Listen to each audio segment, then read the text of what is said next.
I still find the end of that quite haunting, that little bit of music. Hello, everyone. How are you today? Good? Excellent. And you are alive. That is fantastic. Rich, you're okay down the back there? Mr. Richard? Yes. Well, fantastic. It's nice to see that if you've gotten up early and you've come in and you've got the opportunity to hear from one of our very interesting speakers this morning. Our panel, or our period of time this morning, we've actually got 3 investment companies for you to take a look at. We also have 3 opportunities for you to increase your wealth of knowledge in this space as well. And that's where we're going to start. I'm not going to talk a lot at the beginning. I'm just going to get Paul de Win to come up here and join me on stage. Now, some of you, if you're local Singaporean, of course, you'll know who Paul is and what his role is. For those of us that aren't, though, have come up here almost like on a holiday, Paul, to learn a little bit more about investing in Singapore, make you a great start for day 2. So Paul actually joined the Singapore Exchange as head of global sales Origination. That was back in 2021. So you've been here for nearly 2.5 years. All right. Now his role there is to drive the growth of SGX's group's international presence. I'll just stand up so I can see you in the back there, excuse me, including strengthening client engagements globally and overseeing SGX Group's specialised sales teams. And he's got 10 cities to deal with as well. So do you get to fly all over the place, or is COVID mean you actually get to sit and Zoom? It's a bit of traveling again. Bit of everything. Okay. So you're leading strategy, delivery of the equity and debt capital market businesses, as well as the development of distribution channels for SGX Group's products and services across all assets classes. And as I say all of that, because we're just an intimate small group here, I think if I'd have been saying that last night after drinks, that would have been a real tongue twister for me to get out as well. So today, what we're going to talk about is, well, the first topic up for discussion to increasing our wealth of knowledge category here at Forward Future-Facing Commodities is connecting resources to the Singapore capital market. So Paul is in a unique position to instruct us on how that's done. And if we do have any of our resources companies who've snuck in at the back, and I'm sure they will over the next 20 minutes, it's going to be a really interesting discussion for you, some really good take-homes. Would you please make Paul very welcome, everyone, today? Thank you so much for the very kind introduction. Good morning. It's my pleasure and honor to welcome you to day 2 of the inaugural Future Facing Commodities gathering in Singapore, which connects exploration and mining with ESG and sustainability, bringing together leaders of the electric vehicles and the critical minerals industries. Congratulations to Vertical Event, the organizer, and the founding sponsors, Tribeca and Argonaut, for putting this event together. And thank you to all the other sponsors as well, including some of our SGX broker members, CGS, Phillip Capital, and Saxo. Greetings to the many companies and investors that have gathered here for this Resource Connect Asia event. So that many of you have flown in from Australia, Canada, and other parts of the region. And I think, you know, when you let a bunch of Aussies loose in Singapore on the night, then you cannot expect everybody to turn up too early the next morning. Hope you enjoy your stay, meet investors, make more connections here. Today, I'd like to introduce the Singapore Exchange, some of the ways that resource companies can connect to the Singapore capital markets. I'd like to address 4 topics this morning. I guess that's on the next slide. Provide some context on the opportunities we see. I've got it here.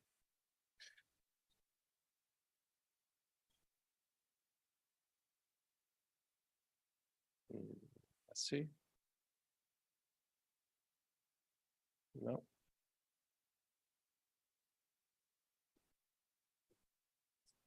That's all right. Yeah, you're on.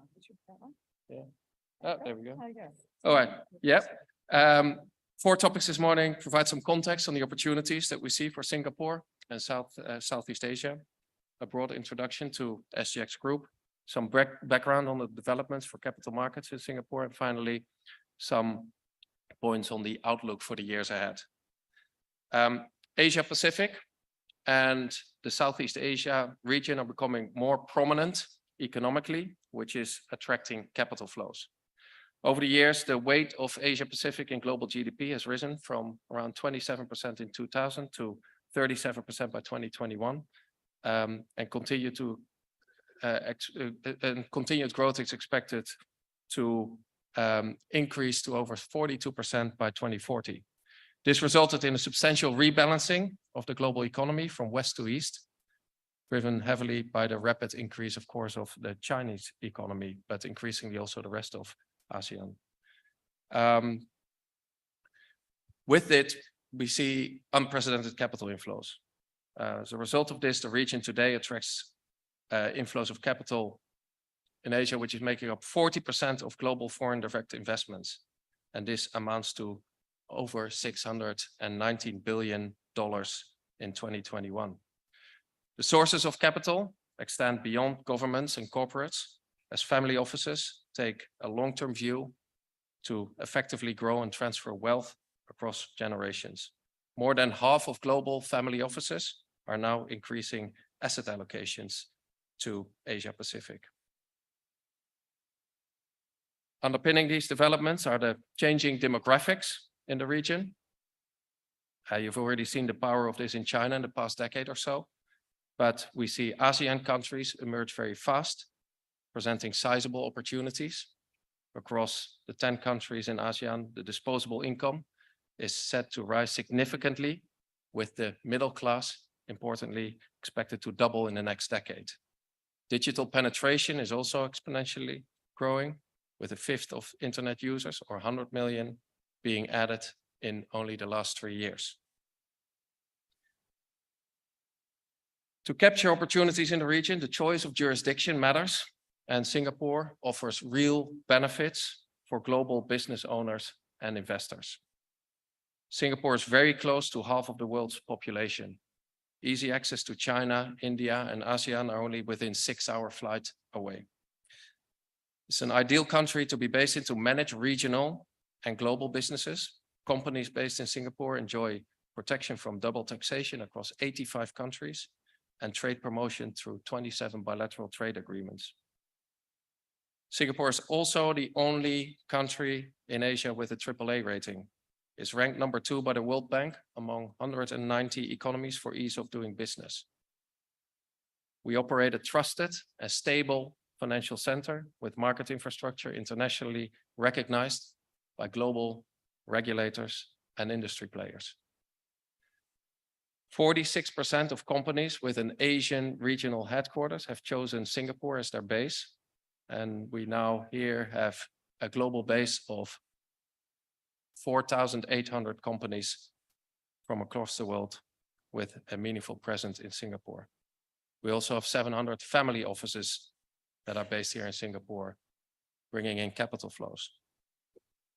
Finally, Singapore is very deliberate in positioning itself optimally for the future, with clear forward-looking policies put in place, such as the Financial Services Industry Transformation Map 2025 by the Monetary Authority of Singapore to expand areas in wealth management, sustainable finance, adding 20,000 finance jobs over the coming 5 years.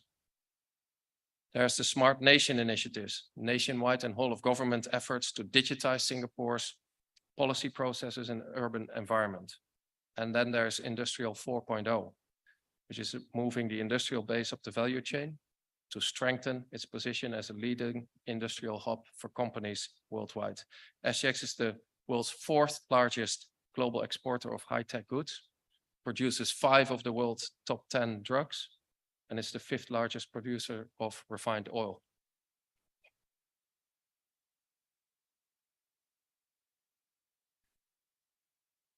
A brief overview of SGX Group. We're probably best known for being an international listing venue, with over 40% of our list codes being overseas issuers. The largest part of our business, however, is in derivatives, where over the past 25 years, we've built the preeminent Asian futures exchange for major regional equity indices, FX, and commodities as well. Derivatives linked to China make up a very important part of our offering, allowing participants to trade derivatives on, for example, the FTSE China A50 index on the equity side. This is the most liquid Chinese equity index offshore. Iron ore, one of the most important proxies for the macroeconomy in China on the commodity side, and on the FX side, also the offshore the most liquid offshore contract for US dollar CNH. This makes us the premier risk management venue in Asia, where global banks, brokers, and investors use one trusted platform to manage risk across all major asset classes and risk classes. The trust factor is important for us, so we apply the highest governance and regulatory standards to our business. Today, the SGX Group has 6 sub-brands. We have SGX Securities, that is our stock market, SGX Fixed Income, which is Asia's most international bond listing platform. Within fixed income, we also have MarketNote, that's a digital assets joint venture with Temasek. We have our index business, SGX Indices. On the equity derivative side, it's our listed derivatives platform providing the most liquid offshore futures contracts for pretty much all the major Asian indices. I mentioned the FTSE China A50 index. We also do the Nikkei 225, the Nifty 50 in India, FTSE Taiwan, and Simsky, which is the Singapore index. On the commodity side, we have our listed commodities business in iron ore, rubber, and freight. We have a carbon exchange that we're building together with, which is called Climate Impact X. We're building that together with DBS, Standard Chartered, and Temasek. And that is an exchange for high quality voluntary carbon credits. We operate the energy market company in Singapore, and we have the Baltic Exchange on the commodity side, which we acquired in 2016, which brings together complementary strength of Singapore and London as key maritime centers globally. On the FX side, we have listed derivatives for pretty much all the major Asian FX pairs, and we also operate in the FX OTC space through our subsidiaries BidFX and MaxTrader. Singapore is a small place, so in order for us to be globally competitive, we need to reach across borders and cooperate. Today, SGX Group has 200 overseas staff across 19 cities. We have 9 global offices outside Singapore, which are really based across the world in all major financial centers. As the world becomes increasingly polarized, with a shift towards a less globalized world, it becomes even more important to build connections between regions and countries, and that's especially the case in capital markets.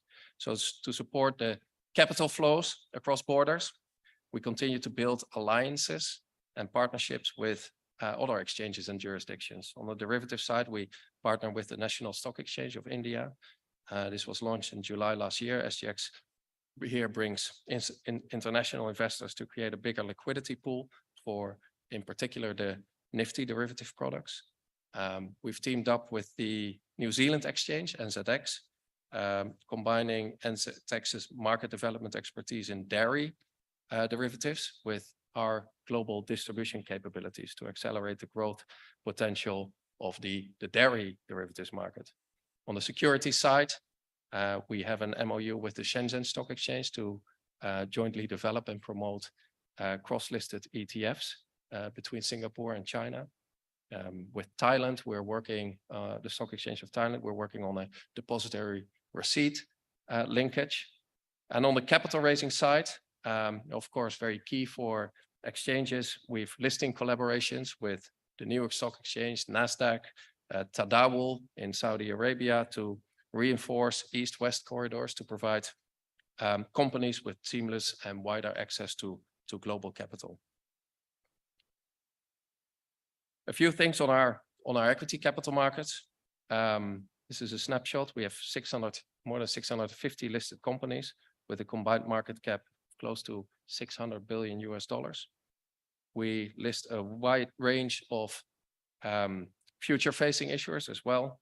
New economy companies such as NIO, the Chinese smart EV company that got a dual listing in Singapore last year. We've got companies with links to renewables, for example, Keppel, building Singapore's first hydrogen-ready power plant, Nanofilm, Sembcorp Marine, mining companies. We have around 18 mining companies listed today with a total market capitalization in excess of $4 billion. This includes companies active in the gold, iron ore, coal, and other spaces. And we think many of the minerals futures here, whether lithium, rare earth, could find appetite with investors on SGX because we've got that ecosystem captured. We also have Australian companies listed on SGX, 7 listings with a total market cap of $7.5 billion from a wide range of issuers. We've got real estate sponsors such as Cromwell, Lendlease. We've got owners of Australian real estate, Frasers Logistics. We've got dual listed companies, Civmec, that's an engineering company based in Perth. We've got AV Jennings, which is a property developer. And we've got primary listed companies, IX Biopharma as a pharma company with R&D and manufacturing in Melbourne, Oz Group, engineering company based in Perth. Why do companies list on SGX? This is to tap access to global investors who choose Singapore as their trusted venue to access Asia. It's to tap incremental pools of investors in Singapore itself, sovereign wealth, family offices, wealth management, and increasingly retail across the region. Third is to achieve regional and global prominence. This is ability to stand out in Asia and use the listing in Singapore as a way to expand across the region and indeed globally.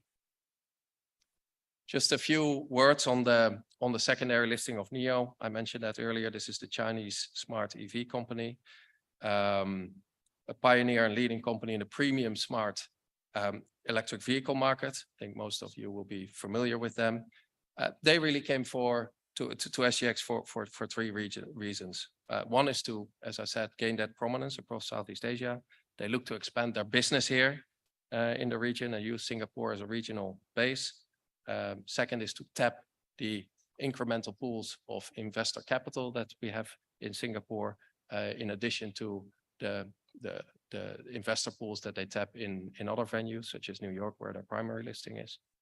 But also a degree of insurance, increasingly important for Chinese companies with heightened geopolitical tensions. Should, for example, their primary listing in the US become an issue given all of that. The daily turnover of SGX NIO has increased 50% from 2 million Singapore dollars when it listed back in May 2022 to $3 million as of March 2023. SGX is also Asia's preferred international bond listing venue. Over 80% of the issuers originate from outside Singapore. That makes us quite unique on a global level. We're home to 1,800 fixed income issuers from diverse sectors across 56 countries, with bonds denominated in 26 currencies. We also importantly have 360 ESG bonds listed on SGX. Is growing fast. More than 50% of the listed international G3 currency ESG bonds from Asia Pacific are listed on SGX. From a product point of view, we seek to offer a broad suite of integrated products that enhance our relevance and provide synergies to the ecosystem of market participants. Most market participants trade multiple products, and therefore they benefit from meaningful capital efficiencies. Particularly good examples here are the commodity suite, where we target a number of themes: seaborne trade flows, steel products, and recently also the EV space with the launch of EV battery metals future contracts. SGX helps to manage upstream and downstream price volatility while allowing participants to benefit from margin efficiencies when they trade products across one venue.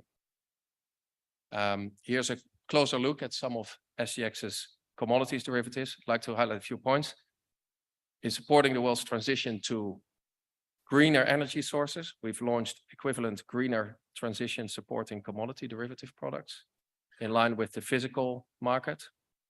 And examples here include our high-grade iron ore, low sulfur fuel oil, and methanol futures contracts. The global decarbonization drive has fueled the growth of sustainable transportation, including electric vehicles. We see our energy metals derivatives franchise playing an increasingly important role in the EV value chain. We launched a suite of energy metals derivative contracts in September 2022. And we recently were the first international exchange to launch cobalt hydroxide and lithium carbonate derivatives contracts. The suite of products provides physical participants with robust risk management tools to manage their price exposure in the exposure of battery raw materials. Lastly, the new area calls for investors to think about growth that will not only stand the test of time, but also is also purposeful and sustainable. Countries representing 80% of global GDP have committed to net zero targets. While there's been progress, Asia, which accounts for half of the world's emissions, still, of course, has a lot of work to do to meet its net zero goals. Asia is diverse, and industries and companies are at different stages of their sustainability journey. We cannot adopt a one-size-fits-all approach, but we must facilitate Asia's holistic transition to a more sustainable future, and at the same time, balance the region's diverse environmental, social, and economic needs. I'll share a few key areas where we look to make an impact as an exchange in line with market needs. One is investment in, and it is on the side of our investment and risk management solutions. We launch ETFs that cater for increasing demand from investors in ESG products. We focus on ESG disclosures. That's on the regulatory side of the business. And lastly, we are focusing on capturing ESG data so that investors can ultimately make more informed investor decisions. To continue growing in this area of global markets, we have to widen our product offerings across asset classes and digitalize financial markets. We have to expand our regional and global presence to meet evolving demands from both businesses and investors. And finally, collaborate and connect capital across borders, also channeled into sustainable long-term growth and asset classes. With that, I'd like to end. I think I'm getting the sign. I wish you a great second day of this gathering. And if you have any further questions, please come and check in with me and my team outside in the booth later on. Thank you. Thank you, Paul. Fantastic presentation. We started slow and we certainly built the numbers. The interest grew in the room. The Future Facing Commodities Conference is bringing together full spectrum of participants in the decarbonisation and energy transition theme. And our second talk today is we're staying with the creation of knowledge today in this particular one. And this fellow, as he comes up beside me, I always get a little bit nervous, but I'm always really eager to hear his analysis on the markets and anything else he cares to talk to us about. This is the co-founder of Argonaut, who of course are one of our main sponsors of this particular conference. Eddie, I'm not going to say anything more. Your credentials speak for themselves. Would you please put your hands together and be prepared to, he's going to pose the question to us today. What is more important? Is it rocks or is it people? All yours, Eddie. Please make him welcome. Thanks, Chrissy. Also, thank you for everyone attending today. The companies which are coming from outside of Singapore, to all the Singaporean investors here, we welcome you. I think before I get on to the topic, it's important to understand the context why future-facing metals is so important. When you look back over time, there's been some major events which have changed household wealth globally, changed global GDP. The Industrial Revolution, the introduction of internal combustion engines, the rebuild of the world after World War II, the urbanization of China, and what that did to household wealth globally. It's Argonaut's view that the decarbonisation of the world and the electrification of everything will have a similar impact. We think it's a multi-decade phenomenon. And what comes with that transition to decarbonisation and electrification is a massive intensity in metals. So we think with these structural tailwinds supporting the future-facing metals for many decades. Just to put that sort of the intensity increase, and I'm sure you've heard other people talk about it, but there's 6 times more metals required for an electric vehicle versus an ICE. That gives you a little bit of a context. So my subject is a subject which has a lot of debate. I've been in this industry for 30 years. Argonaut's a specialist stockbroking investment banking firm in natural resources. And it's a subject which continues to be debated long and hard. What's more important, the people or the rocks? And as you'll see, my answer really reflects as it transitions across the mining life cycle. So let's just jump into it. So with a mining life cycle, and many people know this in the industry, but for the investors out there, we go through pre-discovery, we go through the discovery and exploration drill out phase, we go to the study phase, we go to construction and commissioning, we go to the primary production period, and then we go into the late life, into rehabilitation, mine closure and rehabilitation. So as I said, it's an age-old debate, what's more important. And as I said, I think it really depends. And we break up the life cycle for this purposes, people versus rocks, only into 4 areas. We talk the exploration phase, the production delivery phase, the project delivery phase, the production phase, and the end of mine life phase. So as I said, for us, the view we have, it does depend which stage of the life cycle. The other point we want to make is that there's mostly more dimensions at work than just people and the rocks, and we'll discuss that because there's some really interesting examples of what that happens. And we actually heard about one yesterday, which we'll talk about now. In the first phase, the exploration phase, we have a very strong view that it's actually a combination of people and the rocks. And some of the great examples, and we'll talk about this one a bit later on, is the great work which the guys behind De Grey did to make the discovery called Hemi.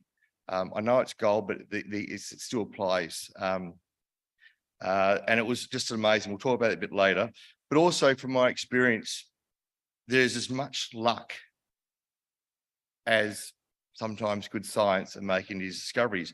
And I use the first example, Cosmos, and we heard about that yesterday because Tony Rivera and Terry Kramer made that discovery.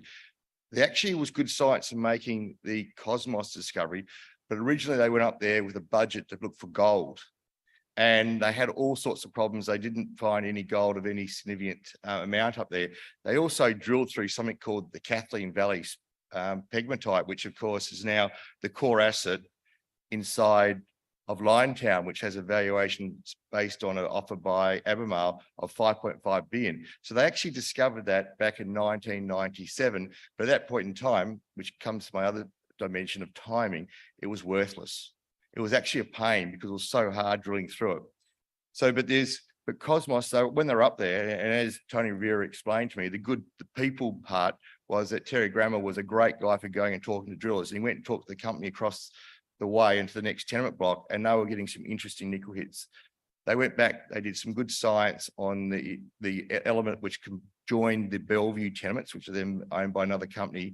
They stood back, they did an EM survey, and had a big bullseye, they drilled into it, and they discovered Cosmos. The first drill hole proved there was a mine there, so it was great science, but some luck because they couldn't find the gold. De Grey's is another really great example. It was a major copper discovery, and that was a drilling with actually no good science behind it, other than the people who originally had the tenement needed to do work to actually meet their expenditure requirements. And they sent up a junior geologist. The area they wanted to drill, they couldn't drill because they didn't have heritage clearance. They ended up drilling another area. There was no directors available, and the drilling contractor, and the junior geologist saw some alterations at the bottom of a hole. They were only drilling at 65 meters. They saw a little bit of alteration. They couldn't get hold of a director to work out whether they were able to go past the 65 meters. They elected to do that, and the rest is history. And that became the backbone of Sandfly, which is very successful. We could do lots and lots of these examples. Waitsea was another one which I was involved with. It was an oil and gas discovery. Was only going to drill to a certain depth. the drill rig went faster. They had 8 days of credit. They decided to go on, just spend the 8 days, Origin's last hole in the Perth Basin, and they were going to walk away. You know, the rest is history. They discovered weights here, unbelievable. It's mostly outside of some of the iron ores, the biggest sort of economic discovery of any resource onshore Australia. But discoveries aren't made without the drill bit turning to the right. And we see people like Mark Creasy and Robert Friedland, who are massively big thinkers, and they have great sites, great big thinkers, and they've also got big balance sheets, which allows them to be more successful. And as I said about timing, so what we see is that as dimensions, people, rocks, but also timing and also luck. Just one thing to put a little bit of context. So this is figures that only about 6% of geologists ever get accredited with a discovery. So that means 94% ever make a discovery, which is a little bit sort of thought-provoking, right? But there's lots of other geologists who are mine geologists as against exploration geologists. In the period involving the project delivery, in the project delivery phase, we're very strong believers about the people. Project delivery is all about the people ensuring that the study phase is extensive and rigorous. All risks must be addressed, and particularly applies to new age metals, where we're seeing projects almost moving away from mining projects, almost to chemical plants and chemical projects. You need larger balance sheets, which require the increasing complexity associated with these projects. It's decisions people make in this stage which sets the project, the mine up for the future. They have to set the right mine plan, the right plant size, to make sure they right size the plant for the project. They need to make sure they've got the right recovery process.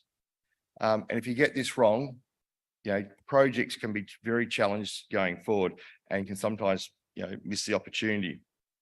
We also note that typically really good projects attract really good people. So even if the project's been discovered by people without the credentials of some other groups, good people get attracted to good projects.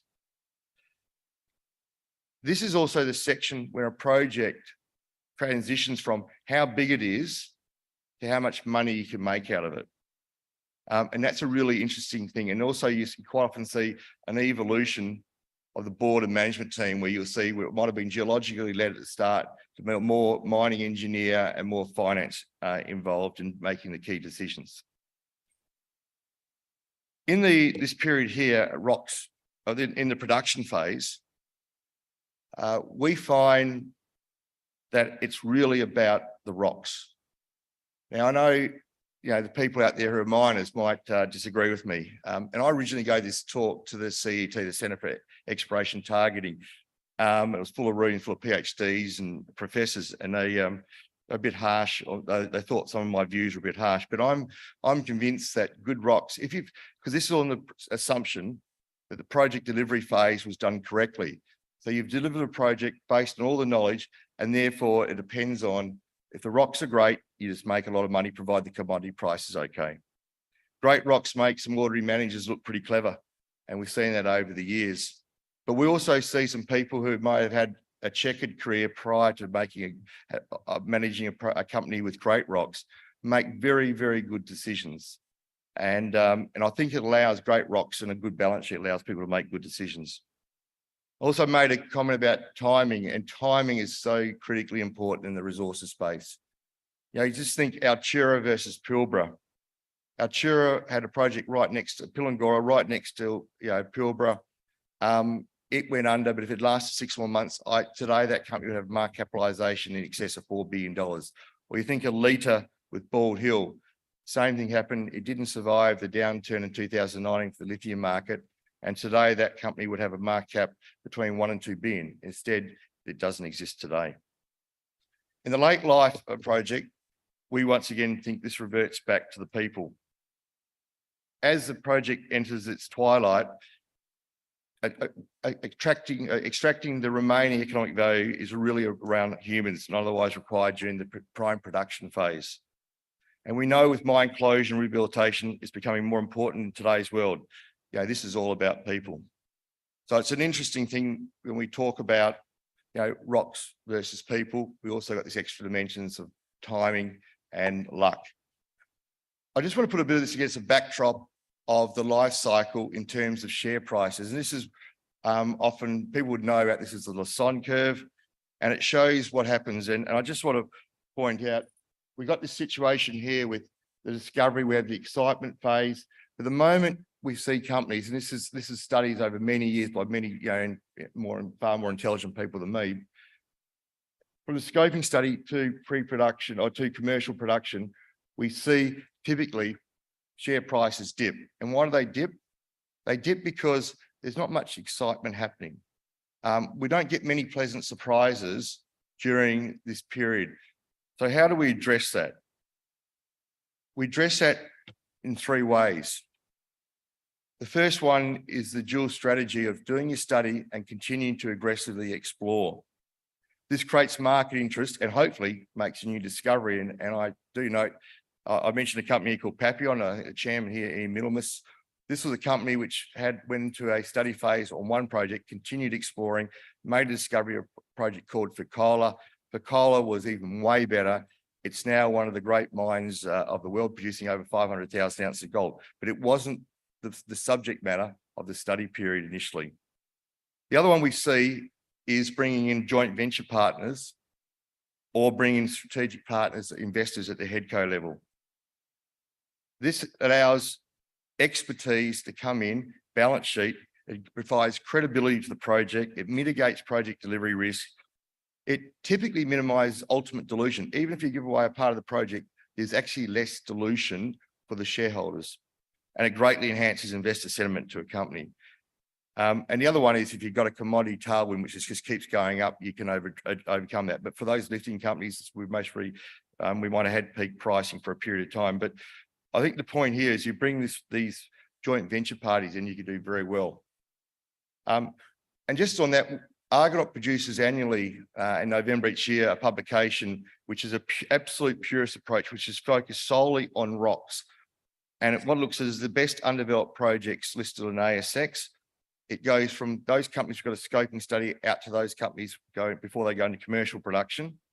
And I said, it's all about the rocks. It is agnostic to management. It's agnostic to balance sheets, agnostic to funding requirements, and it's agnostic to commodities. There is some weighting to jurisdiction. And, to give you an idea, each year we study all the projects, but what we did a study after 5 years, the first 5 years study in 2014, and we looked at what actually happened in that period of time. And there was 28 unique projects. Of those 20, the study was done in late 2019, which I delivered to the university. Only 4 of those 28 unique projects, only 5 were not mines. 4 were for geopolitical risks, and just so happens that none of those geopolitical risks do exist today. So geopolitical risk is a major issue for everyone. One was too early to go into production, but what it shows is that if you've got good rocks, and this was about rocks, they become mines. So 23 of those became mines in a period. Interesting, other ones which are geopolitical, one Salamanca, which is Berkeley in Spain, will become a mine when they allow that to be a mine, and Peak Minerals, or Peak, the Nagala rare earths project in Tanzania will definitely be a mine as well. So it was just really interesting that if you got really good rocks, you do become a mine. And it wasn't so much about the people, because we're completely agnostic to the people. Just a couple of quick case studies just showing what we mean about the rocks versus the people and how this can be success. This is the great Hemi discovery by De Grey.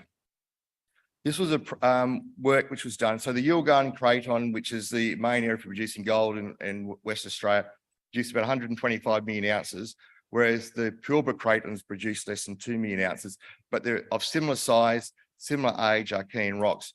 And there was a question by a guy called Alan Nischel, why is that? And he was able to write a study and say the mineralization is a different style, it's intrusive related. He announced in 2nd of July 2019 that they're going to go and explore for intrusive related. He named 7 targets, one including Hemi Falaga, which by the way they've changed now to Hemi, too challenging that word to say. And they drilled the first holes in December, so 5 months later, air core holes. They went back and did some further drilling. They looked like they liked what they saw. And what happened was this great discovery here. And so that was what I'm saying, is that was all about the people and all about great science. Those guys have been awarded Prospects of the Year and all sorts of other credits to their name. But now they're going through that study phase. And this project is so special. They're doing extensive work, and this is one which we think will, perform and be a great mine, because the rocks are great as well. But there was great science behind this discovery. Here's a company which Capricorn, and by the way, De Grey's been a great client of ours, as has Capricorn. Capricorn was a project which was mine ready for an extended period of time, but you can see it was flatlining. So all through here, it was mine ready. It'd done the studies. A new team comes in right here who actually have credibility. So this is, I mentioned before, I think during production phase, it's more about the rocks. Well, these guys are these are the top management team, ex-Regis team, Mark Clark. He came in here, he looked at the project and said, well, I think the study needs to be revised. He revised the study, dropped the cut-off grade, made it a bulk mining lower grade operation. And now this is one of the most successful mining companies on ASX. Gold Road's another one which did the partnership with Goldfields, realised it didn't have the expertise most really to deliver, and they avoided the Lassonde curve by coming out with their scoping studies and just going up. They didn't have the dip which everyone else did, because they actually brought to the table Goldfields, one of the great gold mining companies of the world. Sorry. The last one, Kidman, which was an interesting one, which is once again, this gives you a bit of background against luck. So Kidman was a company which had acquired around here the Mount Holland project, and their focus was on finding gold to go into their Burbags project. They drilled below a pit, I think it was the Earl Grey pit, and looking for gold, and they found an absolute magnificent ore body, which they called Earl Grey, and then they changed its name to Mount Holland. This is a project, this company here was run by a former stockbroker who had a very good understanding of the market. And what was great about this was here is he took it forward. He quickly brought in a joint venture partner, SQM. You would have heard about SQM, now the second largest lithium miner in the world. He brought them as a joint venture partner. And then they ran up here, but there was some issues as to title and tenure. The share price dropped, but then he saw the opportunity because the lithium market was coming off in 2019, and he sold the company to Wesfarmers. So that was a great return. So in a short period of time, the people who backed him through this luck made a 1,700%. Just want to finish off now just with some key takeaways. So what's more important, the people or the rocks? As I said, it depends on the life cycle of the project, but evidence suggests at the exploration stage that luck and timing play major roles. I know the geologists here will say it's all about them, but let me say evidence and experience says otherwise. But you can't have luck unless you drill. And there is great science, as I mentioned, but there's been a lot of luck involved. Project delivery is all about the people, and even more so with future-facing metals. We said before, great projects attract great rocks, attract good people, and that can lead to the establishment of world-class companies. Funding is always available for quality projects, but we need to be aware in the more recent period, there's been a growth in passive investing. So the active investors are no longer around. So sometimes your project will take longer to be recognised. And the skill sets required across a project mine, company or mine life cycle needs to change and evolve as it progresses.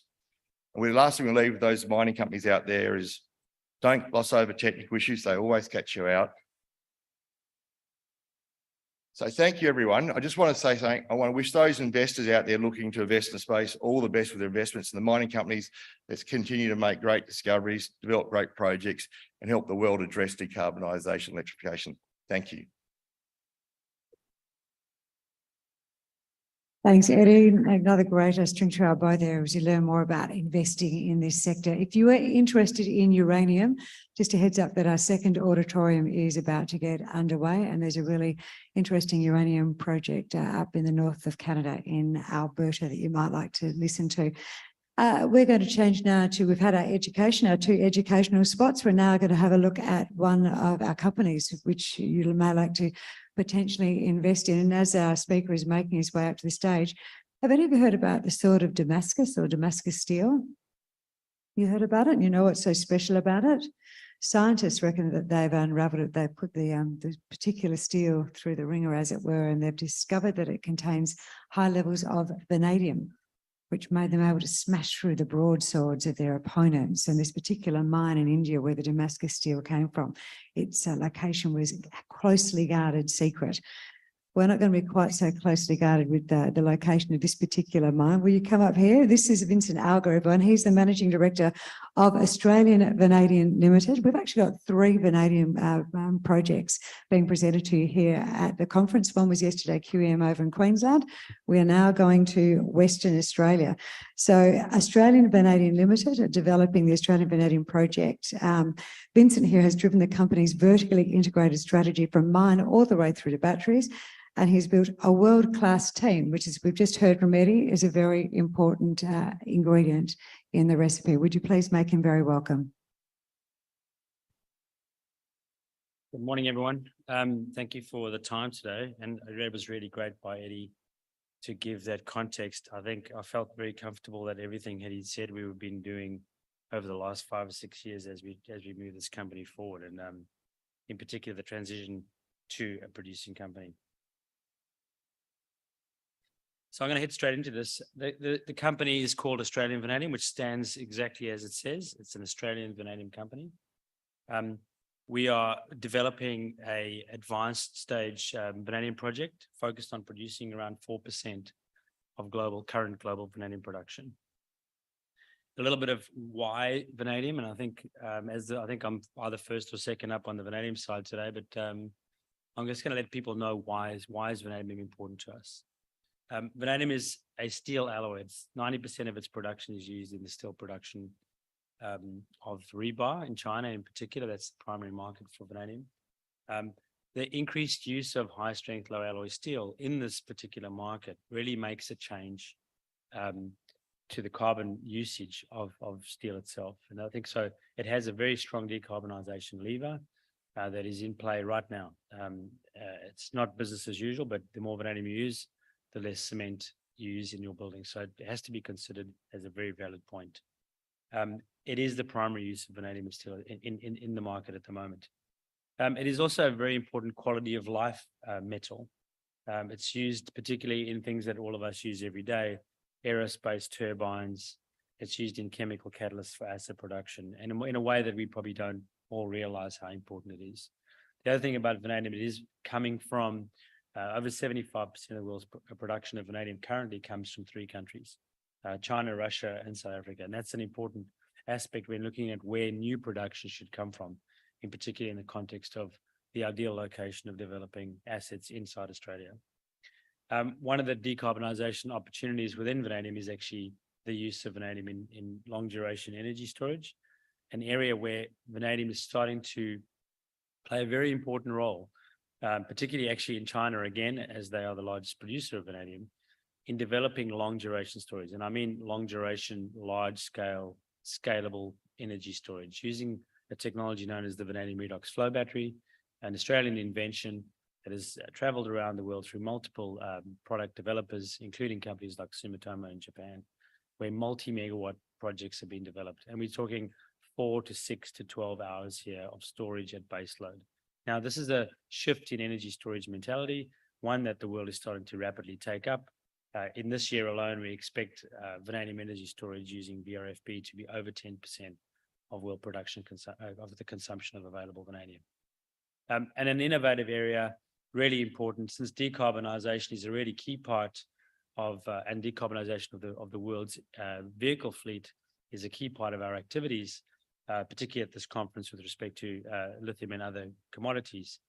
The use of vanadium in cathode materials is a growing area of interest in research as we move through technology levels 2 and 3 and beyond, improving charge rates and cycling efficiencies and safety applications. So it's a sort of watch this space area, but it's really important because, again, when it comes to the supply of vanadium, this is going to be really a key part.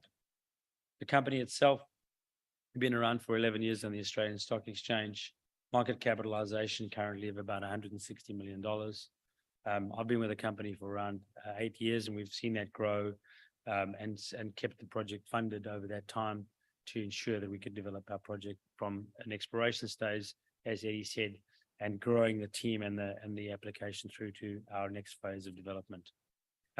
More recently, we were pleased by the on-market appearance of resource capital funds on our register, indicating that they'd taken over 5.35% of the company.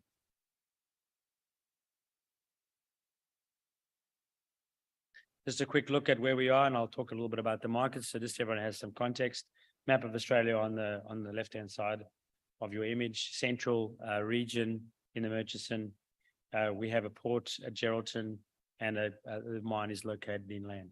AVL has chosen this very specific. After having conducted a PFS in 2020, we made a strategic decision that the best way forward for this project was to separate the mine and concentrate it from the processing plant, primarily to take advantage of Western Australia's unique situation with respect to those red lines, which are gas pipelines.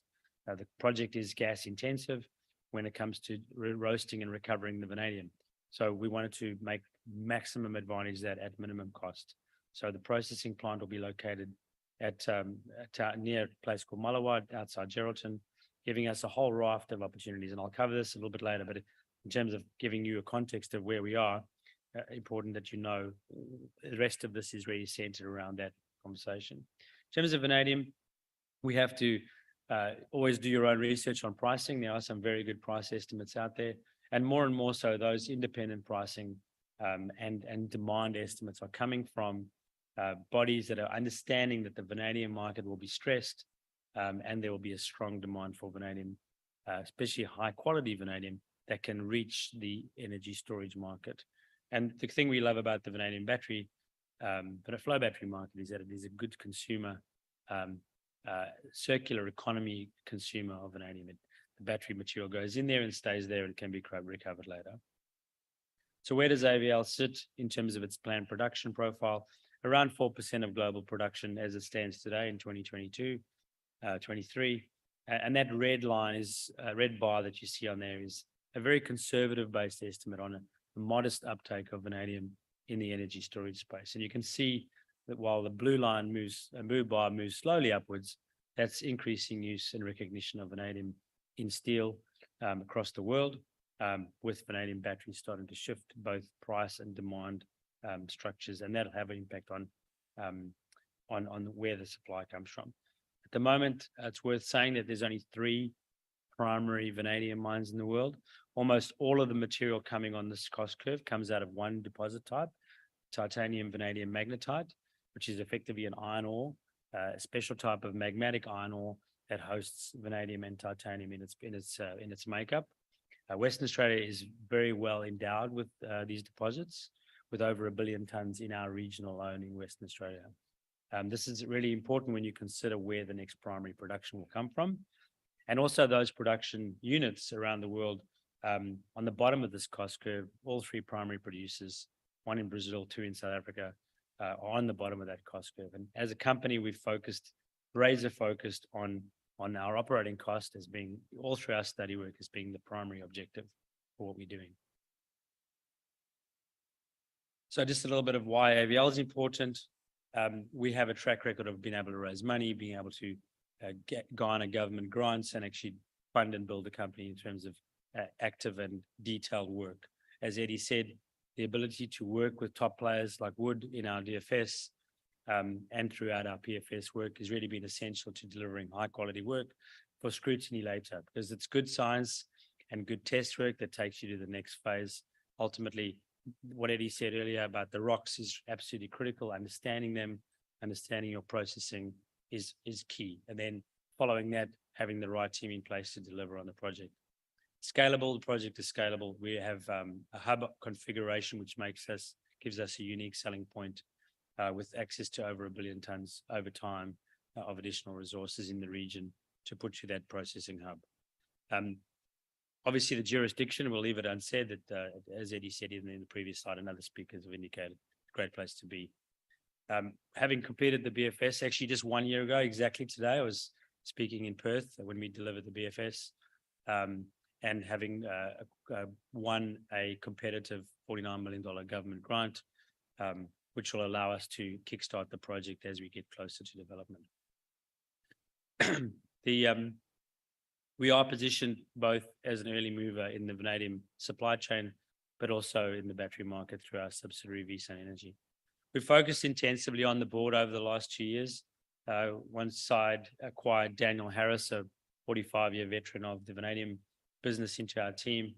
A few years ago, he's worked in every vanadium project in the world, effectively has allowed us to bring really key people onto the board. Peter Watson recently involved with the Strandline delivery. Miriam's on the board of Pilbara, and Graham's joined us from Primero, where he gave up a pretty good gig to come and take on the challenge of building this project. And I'm very, very pleased that he's come on board, and he's starting to bring all the people around him that have worked with him in the past to make sure we can deliver on this. Led by our leader, Cliff Lawrenson, very strong in the capital markets and a strong energy background with his chair of Pacific Energy. We're really looking forward to the next phase, building a very strong team right now. Again, just that slide is to remind you how the configuration works. We'll mine and process the concentrate up at the mine site, move it down to closer to the gas pipeline, and then deliver a vanadium product at around 99.6% vanadium pentoxide and an iron ore co-product to the market and through the Port of Geraldton. Quick look at the geology. As a geologist, never going to let this slide go out of my deck. However many engineers we have around, it's really good to have engineers around. It's a great feeling, but the geology is very, very important here.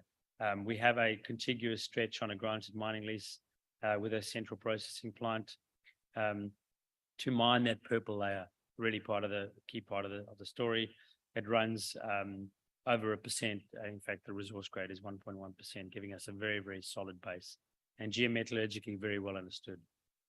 The BFS metrics very robust, and that those financial outcomes are very much in line as we stand here today. Even though we're 1 year out, the vanadium price is playing ball, and it's tending upwards as that supply starts to shrink and not be available for the future.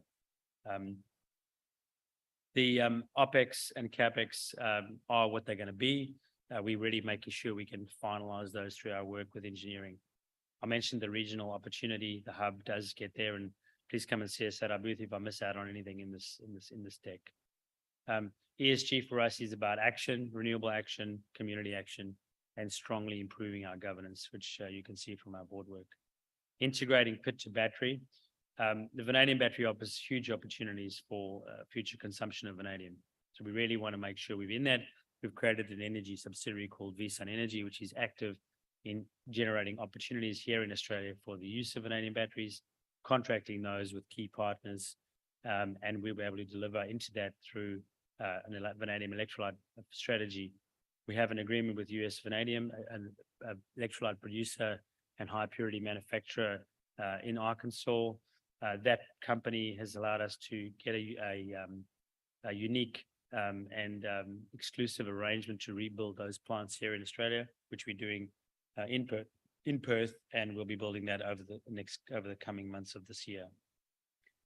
I'll skip that slide. Can you just come and talk to myself and Sam at our booth about the benefits of VRFB? It's an exciting concept if you don't know about it. We're delivering some of these now. We've already done some work on Water Corp. We've got an IGO battery in commissioning phase, and we're delivering a similar battery in Victoria. There's a lot going on in the vanadium battery space globally. I urge you to keep track. I'll close here with our current activity, our focus, really focusing on shifting towards an FID. That takes a lot of effort. We've got to make sure we've lined up our debt and equity and our offtake, and that's really an absolute focus of the team right now. Converting those into EPC and EPCM partnerships, and then moving towards financial close later this year, early next year, and getting to production in 25. So we see the end. We see the work we have to do. We've done a lot of good science along the way. We're happy to be at an investment conference like this where we can stand, and show our project in its fullness and allow people to make an investment decision. We'd love to meet with you if you're interested in equity or a debt situation with us. We have a very strong and busy strategy. We'd love to talk more at an investment conference. I'm very pleased to be in Singapore discussing this project. Thank you.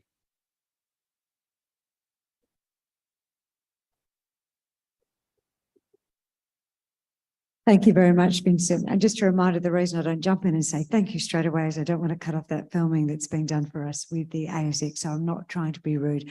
And if I've got any of my presenters here in the audience, I'll give you the bell at 2 minutes, give you a warning. I stand up at 1 and then I'll hoist you off the stage unless you're really, really interesting and you can take my attention as well. You may get away with it. If you're into lithium, we've actually got lithium now presenting on both of our stages in Auditorium 1, Auditorium 2.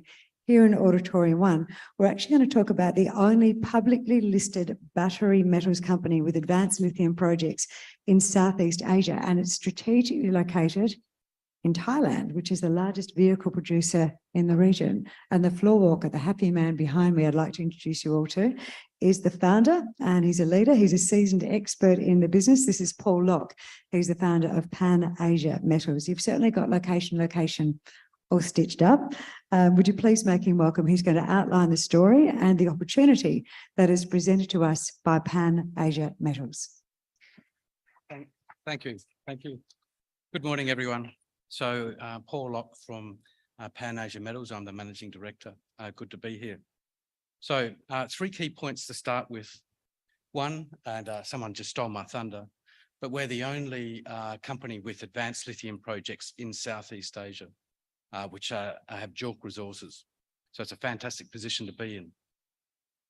2, we have 2 prospects. Each prospect is effectively a large or medium scale lithium project in itself. One of the prospects, the one at the bottom, Rio and Kiet, has a JORC resource of 10.4 million tonnes, and it's being upgraded. So we should see 30 to 50% added on that pretty soon. And we're drilling over at the Bangi Tum lithium prospect, where we've got 8 to 14 million tonnes of exploration target, and that's only a third of our target zone. Both projects combined should see us heading towards the 30 to 40 million tonne mark if we're successful in our drilling, which I think we will be. So it's a fantastic position to be in. And number 3, we're not here to sell a concentrate. We will be producing a lithium carbonate or hydroxide, but we really want to get down to CAM, the third point in the midstream of lithium chemicals. And we're having discussions along these lines. Given where we are in Southeast Asia, it's highly likely, in my view, that we'll be able to do a joint venture and produce cathode active material, which would make us the only lithium development company on the ASX and maybe the TSX, which is going past lithium or LCE, lithium chemicals. The board has 5 members and they've all been with us for a fair while. David Hobby and myself are the executive directors, and we actually started together in Myanmar in 2012. So we understand Southeast Asia very well. We've looked at projects in every ASEAN country, and we've ended up with these 2. We've got a few more in the pipeline, but we understand the region and how it works. David Doherty has been involved in Thai projects since the mid-80s. Supriya is a Singaporean citizen, formerly with McKinsey, Citibank, the World Bank, and so on in project finance. So she's very well seasoned in project funding. And then Thanasak Chaniapun is a Thai citizen, very well connected with business and the government, and helps us get through all the emotions to make our projects work. So a really solid team who each have an important function to make our company work. My go button's not working. There we go. The company is held, 45% of the company is held by management and the board. There's not many companies, listed companies globally, where there's so much skin in the game. So whenever we make a decision, it's all about for the betterment of the company, progressing the company with as little dilution and as much benefit as possible. So as investors, the investors can take comfort that if we do make a mistake, which is highly unlikely in my view, that we actually wear the pain too. We've got a market cap of around 50 million. For a company with lithium resources entering into pre-feasibility or in pre-feasibility on one project, drilling out another, and planning to deliver 2 pre-feasibility studies this year, planning to lodge its mining license applications this year, with some other projects in the pipeline. This is actually really cheap. We've got a good amount of cash on board. We can achieve what we need to. So there's a lot of upside in our company when we look at it compared to our peer group. The reason we like Southeast Asia, and we're very focused on Southeast Asia, and not just for mining, but for processing, is that 55% of the globe's auto production in 2021 was in Asia. That includes India, Southeast Asia, China, Korea, and Japan. It's an absolutely huge market. And I think it's reasonable to expect that EVs will flow into that. So the region will also be a very strong EV and battery producer, like it already is. So Pan Asia is perfectly positioned to benefit from this growth in the region, a region with a very young population, highly educated, a lot of industrial centres, a lot of growth opportunity. And Pan Asia Metals sits right in the centre of 5 regions which are all moving into EVs. India has Mahindra, which has been producing electric vehicles for over 10 years, not with lithium-ion batteries, but the thinking's there. There's about 15 2- and 3-wheeler companies in India looking at electric vehicles. And there's, I think, over 5 companies looking at electric vehicles, all brand names we don't really understand if we're not in India, but a pretty important part of the market. In Vietnam, we've got VinFast with their efforts in batteries and vehicles, and they look like they're going to be very successful. Samsung has moved there to produce cathode and batteries. I think Goshen with VinFast is producing CAM, an important region. Indonesia, there's a lot of activity around there with nickel because they're a big nickel producer. Malaysia, EV and Panasonic building battery factories as we speak. And then we've got Thailand, the largest auto producer in Southeast Asia, the 4th largest in Asia. 14 battery electric vehicle projects, 18 battery projects. Mercedes EQS EV is being produced there as we speak. So if you see one on our roads in Singapore, or if any of you are from Australia, it's probably from Thailand. Great Wall, Geely and BYD have started or will be starting vehicle production there, and then battery production. Being the only company with projects which are advanced in Thailand positions us very well to capture the opportunities in this market. And that's why we're confident that we can move past lithium carbonate and into cathode active material. It's a major growth region with 2 billion people, half the world's GDP, and all of the world's growth. So it is a really important EV ecosystem. One of the factors that is not often thought about in projects is project finance. One thing banks don't like is geographic and commodity concentration. But what we've got globally is 5 key regions where there are many projects in the pipeline, whether they're being developed or to be developed. So they require a lot of project finance, and they're all in lithium. So WA and South America are our key regions at the moment. But there's a lot of activity on West Coast in the US and in Canada and in West Africa. One of the advantages we have in Thailand or Southeast Asia is that being the only advanced project, there's one person or one company in the queue. And we've already fielded inquiries with some pretty good name brand banks, including the IFC, about our project and how interested they are in it. We've got a really deep financial ecosystem here. So securing a proper project finance facility for us is quite likely, whereas if we're in other regions, unless you're 1, 2 or 3 in the queue, it's going to be a little bit more difficult. I'm not saying it won't happen, but we're in a very good position. So this is another PAM advantage.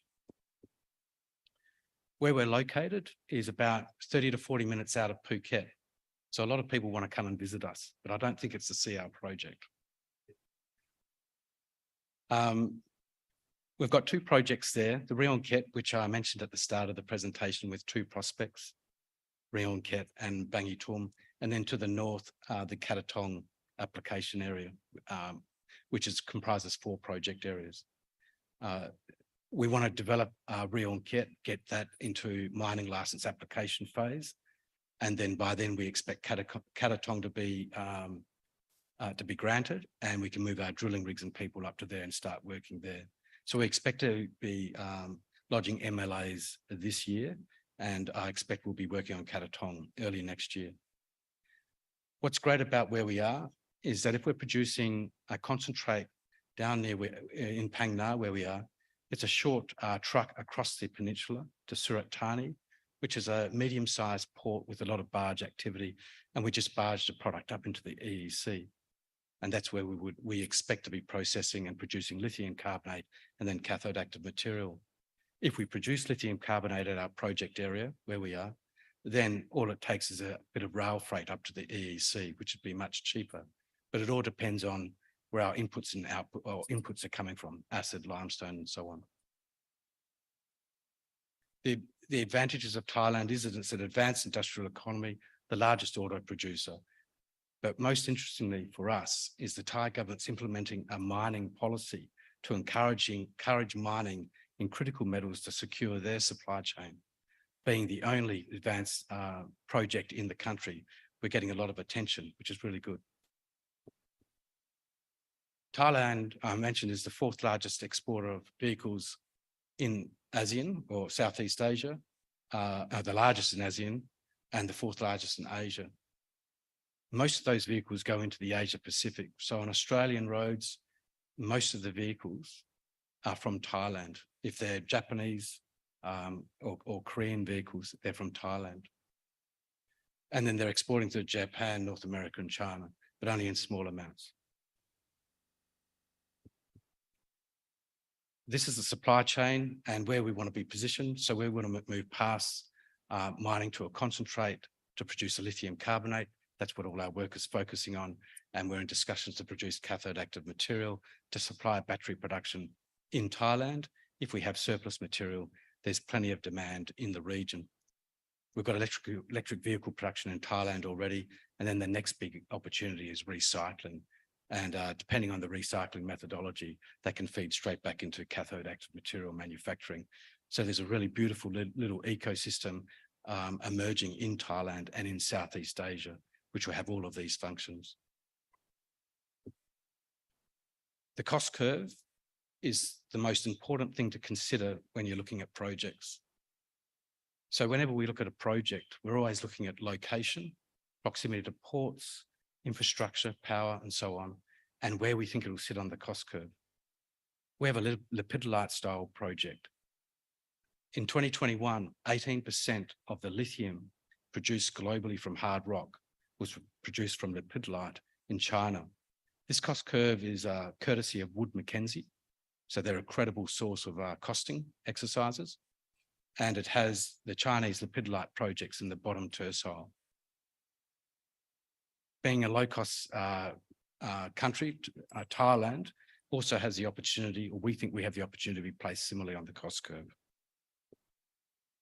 Our projects, so two key projects, Rio Kit, 10.4 million tonnes at 0.44% Li2O. That's being upgraded. We have an upgraded mineral resource coming through in the next few weeks. And we've moved our drilling rigs to Rio Kit, where we've got an 8 to 14 million tonne exploration target. We're drilling that out now, and the drilling's going very well. One of the keys here, key points, is that going past Rio Kit is a 4-lane highway, and you can see the big electricity towers in the background, or one tower in the background, which is attached to the a 240 megawatt hydro power station about 80 k's away. So we're on the grid to produce green product. And we've got plenty of land for solar. I've got to hurry now. This is one of our cross sections. There's a lot of intersections at plus 1% Li2O. We focus on composite grades. It's great to report a thin intersection at 1.5%, but really it's what the total resource is going to be. Most of our composites are around 30 to 40 meters in width and grading plus 0.66% Li2O. We've done ore sorting work, and we're producing, we can increase our ROM grade to above 0.9% Li2O, which would be the highest grade in the lepidolite peer group globally. Bangitum is where we're drilling now. The exploration target is about 33%. I've got a standard, that's not good. About 33% of our total target area. We recently did some rock chip work there. 44 or 64 samples averaging 1.56% Li2O, right up to 2.62% Li2O.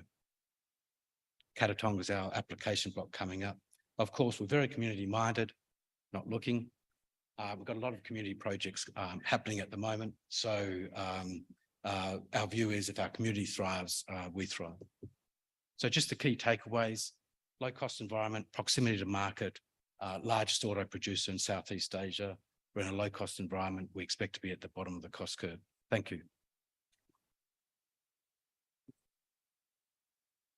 Yeah, lucky you got one of the best smiles in the business, Paul. You can keep us captivated. Well done and a great start. No wonder you are happy though with that project. Which side of the stage did you want to go off for? Are you stopping for a photo? Go that way, past me, good. I won't kick you on the way out. All right, let's go to manganese. If you're interested in, or if we've got any of our explorers in the room or miners, producers, next door in Auditorium 2, CTI Energy is about to take the stage, and they're talking about how to do things more sustainably within that ESG framework. So if that's your interest, run there. If you like manganese, you should be here because we've got Canadian manganese coming in.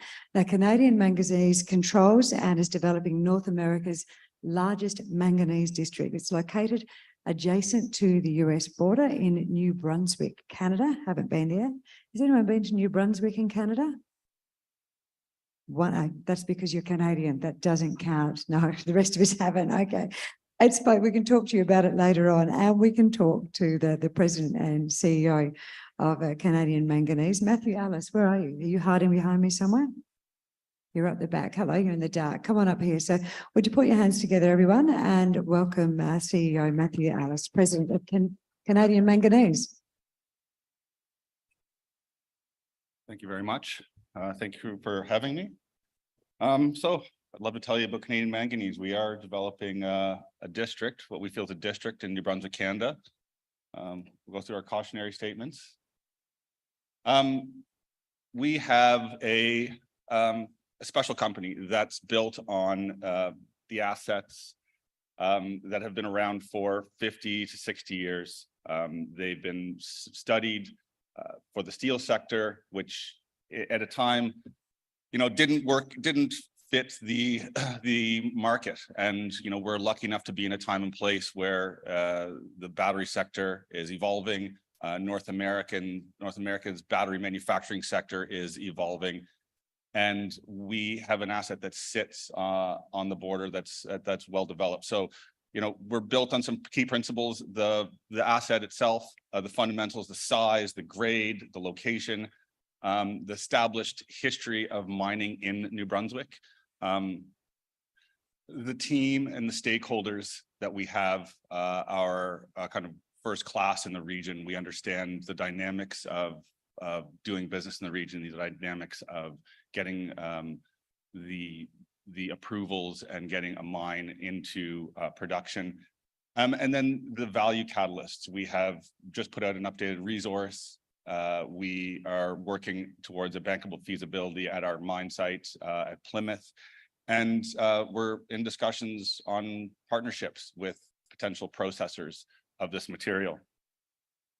So, when we talk about developing the future supply and where it goes, I think Bloomberg NEF has done a great job of outlining the potential opportunities, looking at a couple different scenarios, and the economic transition scenario they've deemed it, and the net zero, looking at what the goals are through the Paris Accord. So in all these, the underlying kind of takeaway is manganese is poised to grow, and that is not just manganese that's been in the steel sector, but a high purity manganese sulfate that is being used in kind of the next evolution of energy storage. And to do that, and we'll go back for a second, to do that, you require, stable long-term supply. So North America, and I'll get into it, is building a manufacturing industry that doesn't really exist. It hasn't existed in North America. Asia, as we just heard, Asia dominates a lot of the manufacturing for battery materials and batteries themselves. North America wants to build it. And to do that, we need to have our own supply chain. So, the inclusion of manganese, here's a list of kind of the cathodes that it's involved in, the percentage they make up of each cathode. But I think the biggest takeaway and signal is its inclusion in the car batteries and the manufacturers have implemented today. The majority of car manufacturers have implemented NMC or manganese-based cathodes. We don't see that stopping anytime soon. These entities don't move on a dime. They take a long time to kind of evolve. And I think this is where we are today. So developing high purity manganese, what's important? I think it's a market that's very, not misunderstood, just not understood in general. There are 12 producers of this product on the planet. 10 of them are in China, one's in Japan and one's in Belgium. China controls over 90% of the world's supply of this material, and the majority of that material doesn't leave China. So, we say we're going to build cathode production, battery production elsewhere. It doesn't happen without supply, and then understanding how we do it. The intelligence on processing this material obviously lies in China, and that's where we spend a majority of our time trying to understand what's gone on, how it's produced, what are the important factors, and simply, we lay out here the 4 real, high-level paths and routes to producing this material. But obviously, the most important piece is what you're putting into your process. The ore you're sourcing, the type of ore it is, the impurities that stay in it, and the levels of continuity of both of those things are very important. Now, the discussion turns to, how this is hosted, carbonate versus oxide. And I won't get into the details of it, but traditionally oxide material has gone into the steel sector for its, its ability to go absorb less heat in the process. So you can put it in a blast furnace, calcinate it, takes less energy. Fast forward to where we are today, those processes are quickly being deemed antiquated. Throwing things in a blast furnace just to remove oxygen atoms is a smokestack that we don't need in a process when we're trying to decarbonize the world. So, there's material like ours, like carbonate, that can forego that step, produce a cleaner and carbon efficient multiples better than what's being done today. So you go through these processes, and I think what we've learned is our ore has the ability to, and the luxury to choose a method. We can do a couple of these different methods, and the question for us is where to do it. Access to, renewable, sustainable power, access to acid is very important as we do this, and we're assessing numerous sites today to develop and to understand where the most benefit is for our company as we choose where to process the material. Now, it doesn't help and doesn't hurt. It doesn't hurt that we are sitting in kind of, a very unique time and place where the US and Canadian governments and North America in general is trying to build an industry that doesn't exist, like I said. And with, the US's announcement of the IRA, Inflation Reduction Act, with Canadian governments, push to leverage the natural resource, kind of potential we have in the country, there is a very, very unique tailwind for companies like ours to build out long-term supply chains to support this. That comes with, whether it's subsidies, long-term tax incentives, a lot of multinational end users, for instance, the Volkswagens of the world, the LG, Stellantis of the world, all announcing very large battery projects on North American soil.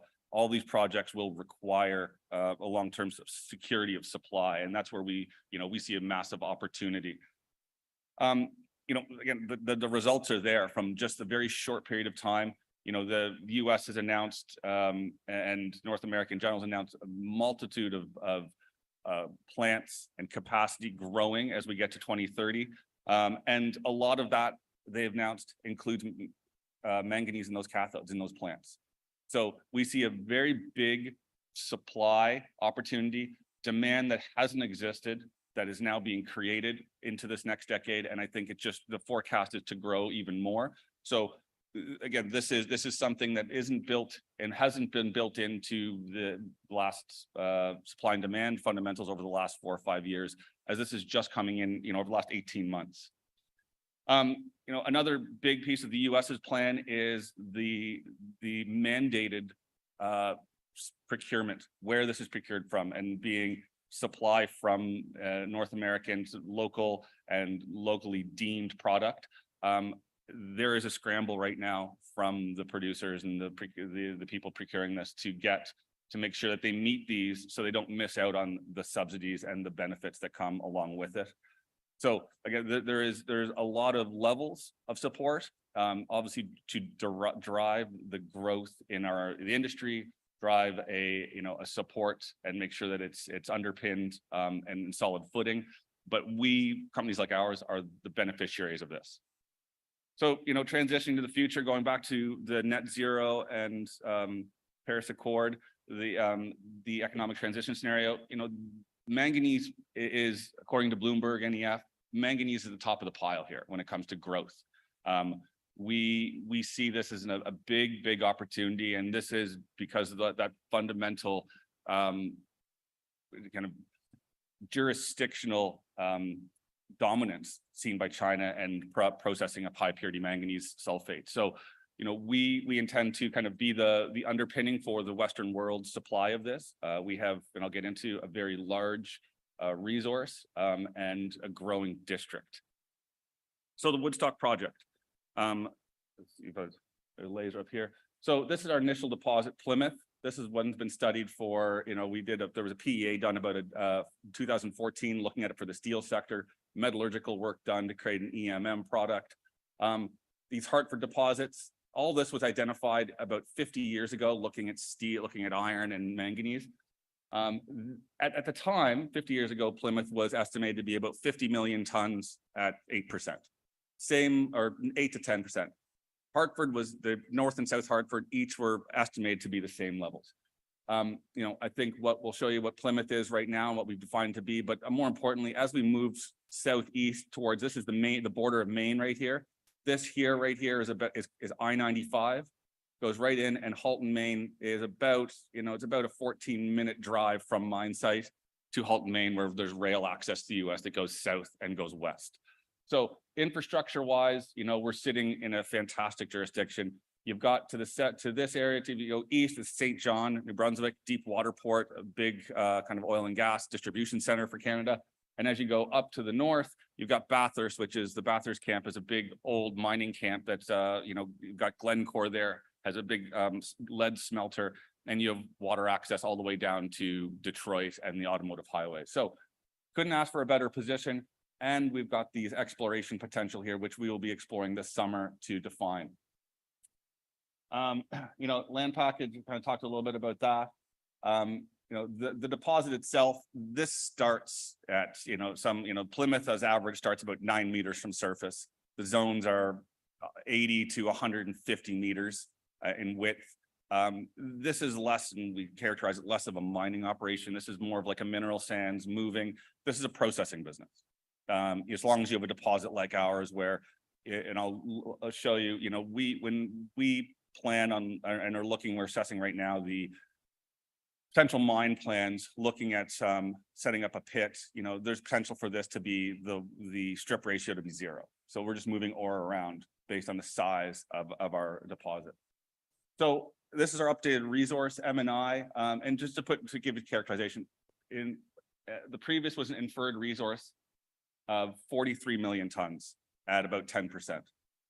We drilled out last year, we put about 5,000 meters of drilling in, 7,000 meters of drilling. We took that 43 million of inferred tons and turned it into 56.7 millions of M&I at over 10%, and then added another 18 million at 10%. Total of 73 million tons at over 10% grade, which for a carbonate deposit is, there's nothing out there that compares to it. It's pit constrained, and I'll show, the interesting part is most of the inferred sits at the bottom of the pit. So as I said, when you're developing a resource and developing those pit shells, to include that inferred, you push the walls back. But if we didn't want to leave it there and just mine a 56 million ton, that pit would just contain M&I resource throughout the whole thing with very, very, if not 0, very little strip. you know, as I said, the Hartford potential, we just put out a press release, actually, I think it was Tuesday. We've been drilling Hartford. Again, we're seeing zones of 80 meters, over 10%, very similar to what we saw at Plymouth. And our intention here is to aggressively have 2 drills drilling right now, aggressively drill Hartford, and in 2024, put out an initial maiden resource at Hartford. But we expect, you know, we're anticipating to be very similar to what we see at Plymouth. And, you know, that gives us confidence that we're going to be, as we get into 2024, we will be over 100 million tons at 10% grade, which will put us, you know, from a carbonate standpoint, ahead of the curve of everybody. So as we move forward, you know, this is the work we're doing, Plymouth feasibility work into Q4 of this year. We're going to be focusing on the pre-concentration optimization. Where the work was done initially in 2014. Looking at this, I think it's more important today as we look at where our processing site will be and who our partner will be and how that moves forward. You know, I think we've you know, environmental studies, and I kind of go back to the beginning where I said about our stakeholders.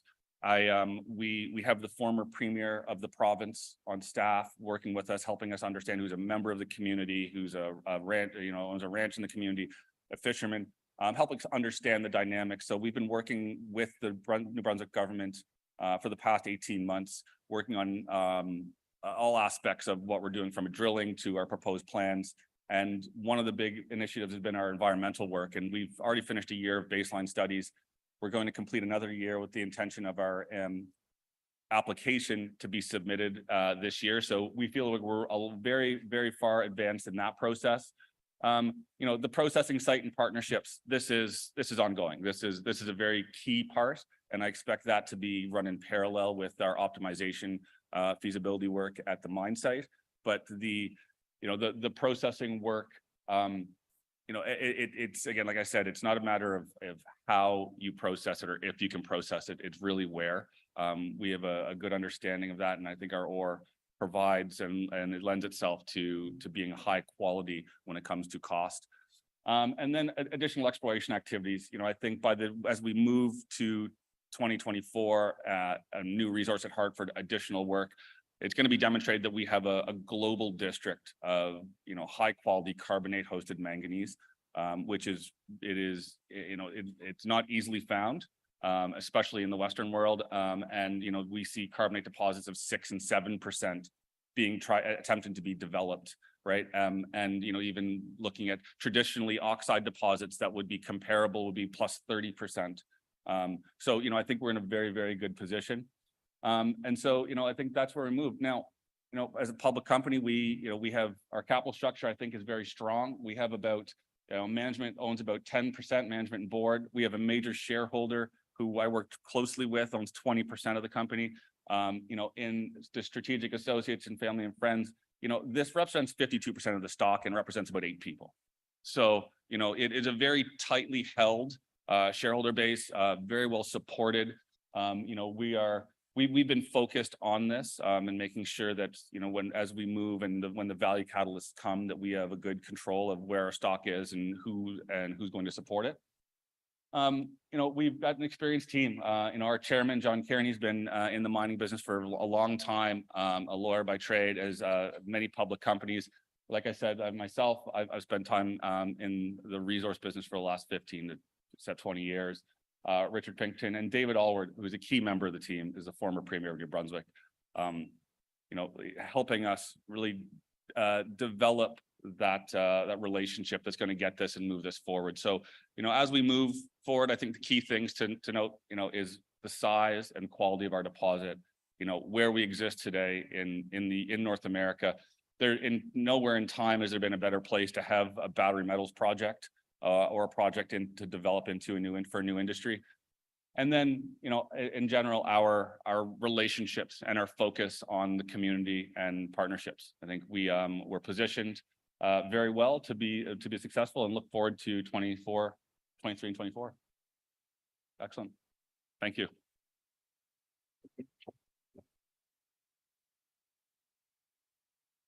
Great presentation. Thanks so much, Matthew. Very much appreciated that. Now, there's an interesting discussion going on over in Auditorium 2 in about a few minutes. There's a company in there that was It was booted from the local bourse for regulatory reasons last month, but there's a fellow called James Lamb. He's an amazing human. He remains convinced that the emerging miner Mali Resources, who are one of the next speakers, will be back as a public company in the second half of this year. So go and have a look at that one if that's of interest to you.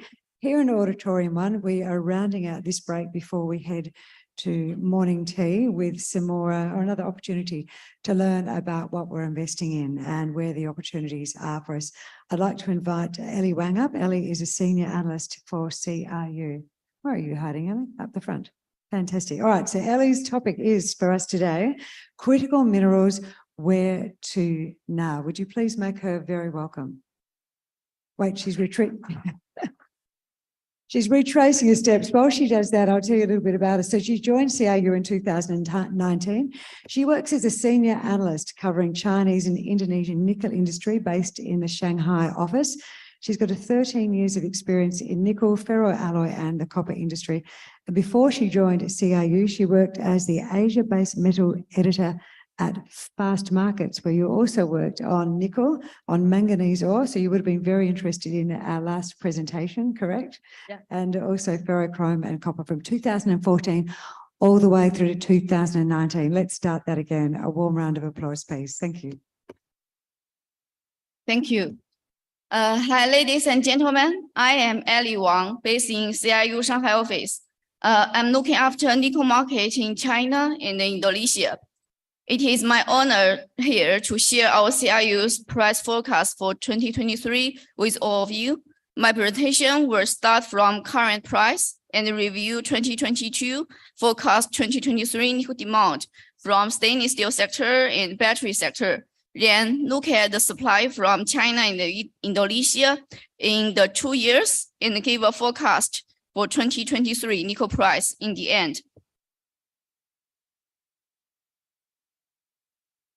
Firstly, we can see currently the LME nickel price has fallen by over 20% since the start of February because the demand recovery in China has fallen short of expectation and heightened concerns over US and European inflation.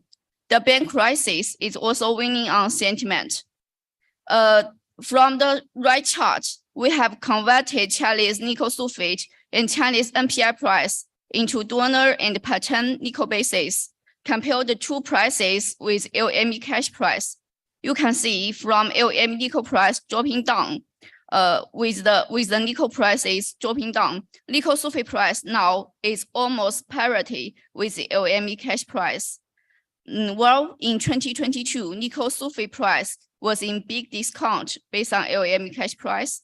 Similarly, now NPI price is around 70% of LME cash price. So NPI's discount against LME cash price also has much lower.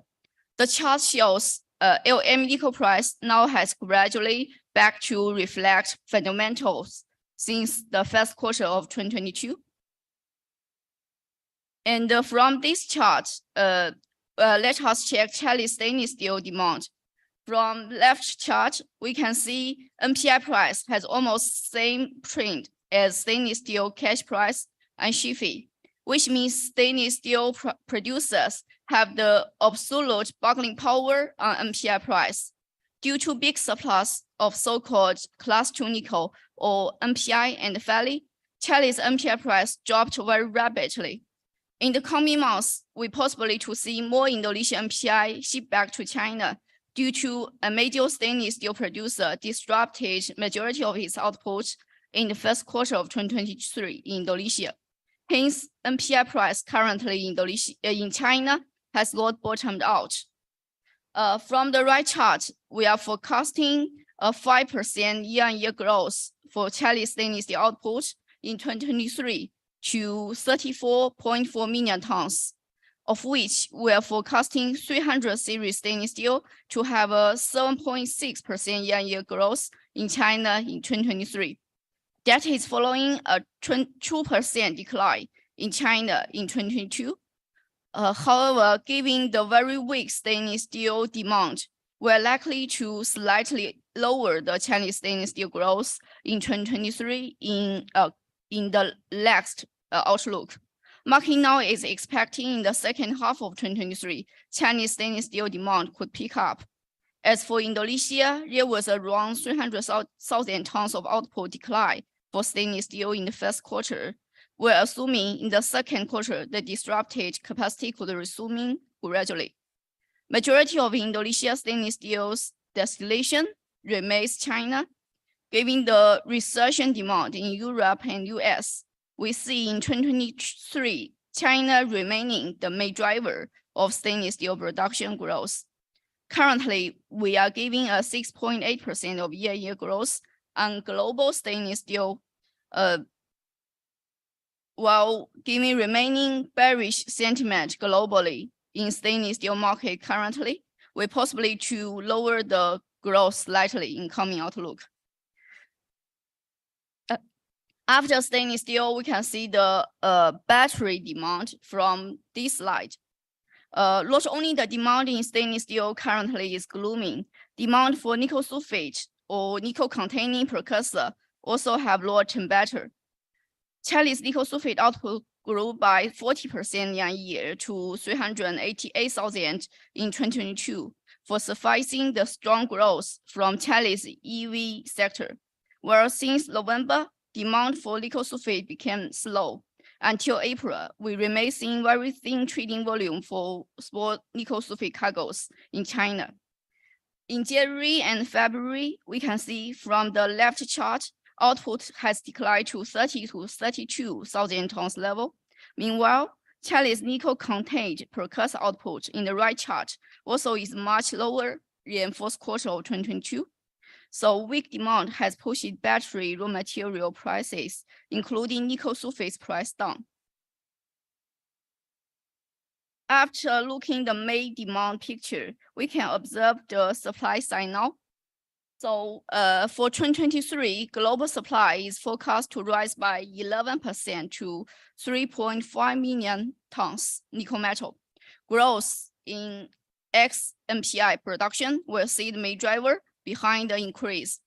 A large part of the rise in ex-NPI production will come into form of nickel sulfate output in China. We are expecting Indonesia NPI to rise by 180,000 tons to 1.3 million tons. Given the relatively low cost of producing NPI in Indonesia, we're assuming Chinese NPI falls in this year. However, given the prospect of continued oversupply in the Class 2 market, global NPI or ferronickel output could be lower than our forecasting. Yeah, from this slide, we can see the major Indonesia NPI industry. From the left chart, we can see the major NPI output from Indonesia is coming from like Morowali, Qingshan, Weda Bay, Qingshan, also West Dragon's Collyer Industry Park. So from the deep blue line from Morowali, we can see from 2022, there are some output of NPI decline. That is because more nice has shifted into converting into NPI matte. And we can see the yellow light, which is the strongest increase, is from Weda Bay Industry Park. But for this year, there also some nights were shifting to producing matte in Weda Bay Industry Park. For others, we also can see very strong growth. That is because like PT Lijian in OB Island, their RKF furnaces also have commissioned. From the right chart, we can see the Chinese NPI production. So we are forecasting in 2023, the Chinese NPI is likely to fall to annual production of 325,000 tons, as increasing imports from Indonesia displace higher cost domestic coal production. And after 2024 to 2027, we're forecasting with the Philippines ores decreasing the Chinese NPI output to be around 300,000 tons. After NPI, we can check the matte supply. So just now we have talked about the very big discount between NPI and the LME cash price. So that's the incentive for NPI shifting to producing matte. From the left chart, we can see the matte growth also is very strong. So it started from December of 2021 in Borough Valley Industry Park. Then in 2022, we have seen the matte output in Indonesia has increased to 137,000 tons. And with more nice shifting to producing matte to feed the nickel sulfate output as well as cathodes output, we forecast in 2023, the nickel matte from Indonesia is estimated at 273,000 tons. And in the right table, we can see from this January, because of the big spread between nickel sulfate and refined nickel, there are several Chinese cathode producers or nickel sulfate producers. They are announcing they will start to produce cathodes. So in January, GM has started their cathodes capacity from January, and now it is operating very smoothly.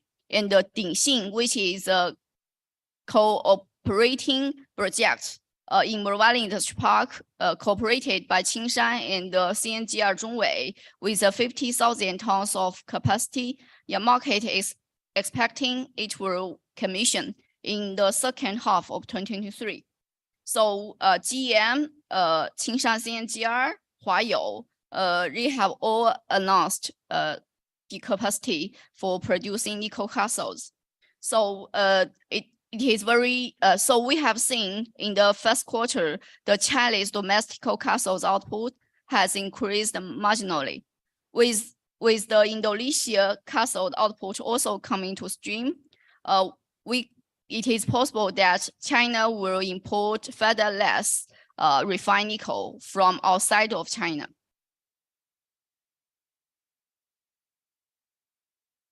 After that, we can look at the H4 side.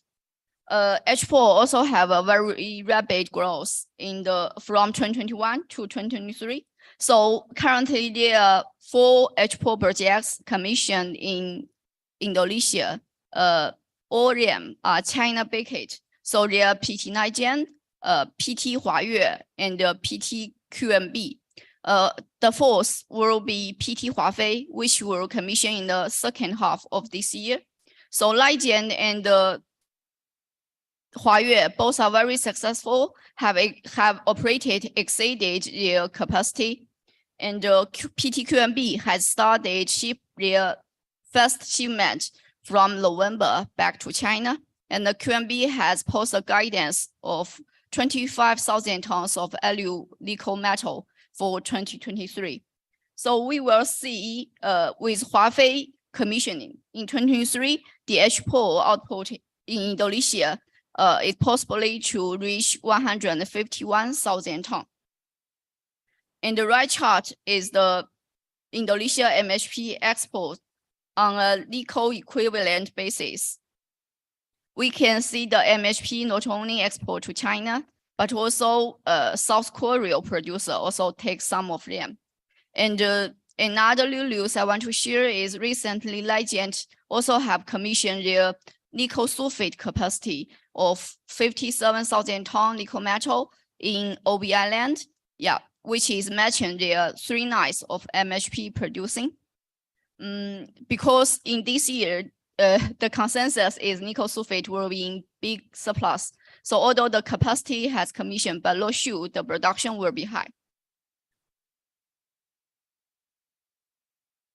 So what does these intermediates mean for China nickel sulfate? We can see from the left chart. So the left chart has shown by the first quarter of 2022, the intermediates, which are matte and MHP, it has taken account for about 75% of total nickel sulfate producing. That has decreased the dissolution of briquettes. So the yellow part is the dissolution of nickel briquettes. We can see it decreased significantly. And from the right chart, that is China imports of MHP, MSP, and matte in 2022. we can see in 2022, here is a very big jump for around 311,000 tons of nickel metal. The trade will keep in this year. And I will give a very quick review for this. This is the prices behind the raw material. So because of the less dissolution of briquettes, we have seen the briquettes, duty-free briquettes in China premium has done a lot and just keep stable at very low level. But MHP, because it is the lowest, most economic raw material for feeding nickel sulfate. So we can see the MHP payables with the LME price drop down. It has soared to currently around 70 to 76% based on LME price. Finally, let us check the price forecast for 2023. So we have seen more downside risk for nickel price. Yeah, that is because of the expectation about course of monetary policy in the key economics. And also the GDP of China target 5% has disappointed majority of market participants. And another reason from supply is the NPI to MET conversion possibly is higher than we are forecasting, leading to a more visible class 1 surplus. From the upside risk, the additional sanctions against Russia disrupt nickel exports, and also the additional export in the MET capacity, if they are delayed, then there will be some support for the nickel price. This is our nickel team from CIU. So we have very experienced principal analyst like Nicole Xia, who has in this industry since 1995. And Arena and I are based in Shanghai office.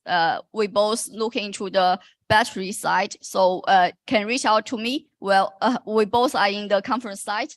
And there are also battery experts and the stainless steel experts in the slide. So feel free to reach out to me if you have any further questions. Thank you. Thank you very much, Ellie. Great way to round out session number 1. Guess what? We're getting out 10 minutes before the other auditorium. So you can either use that and you can go and grab yourself to the front of the lineup there for morning tea. Or you might like to nip in because there's 10 minutes to go of that conversation I was mentioning with Mr. Lam with Mali Resources. So if you want to go and hear him and see what he has to say about them becoming a publicly listed company again, go and do that. Otherwise, we've got a bit of a focus on uranium coming up in the next session. We've got a fireside chat and we've got a panel discussion. So lots to come back and have a listen to. Thank you, everyone.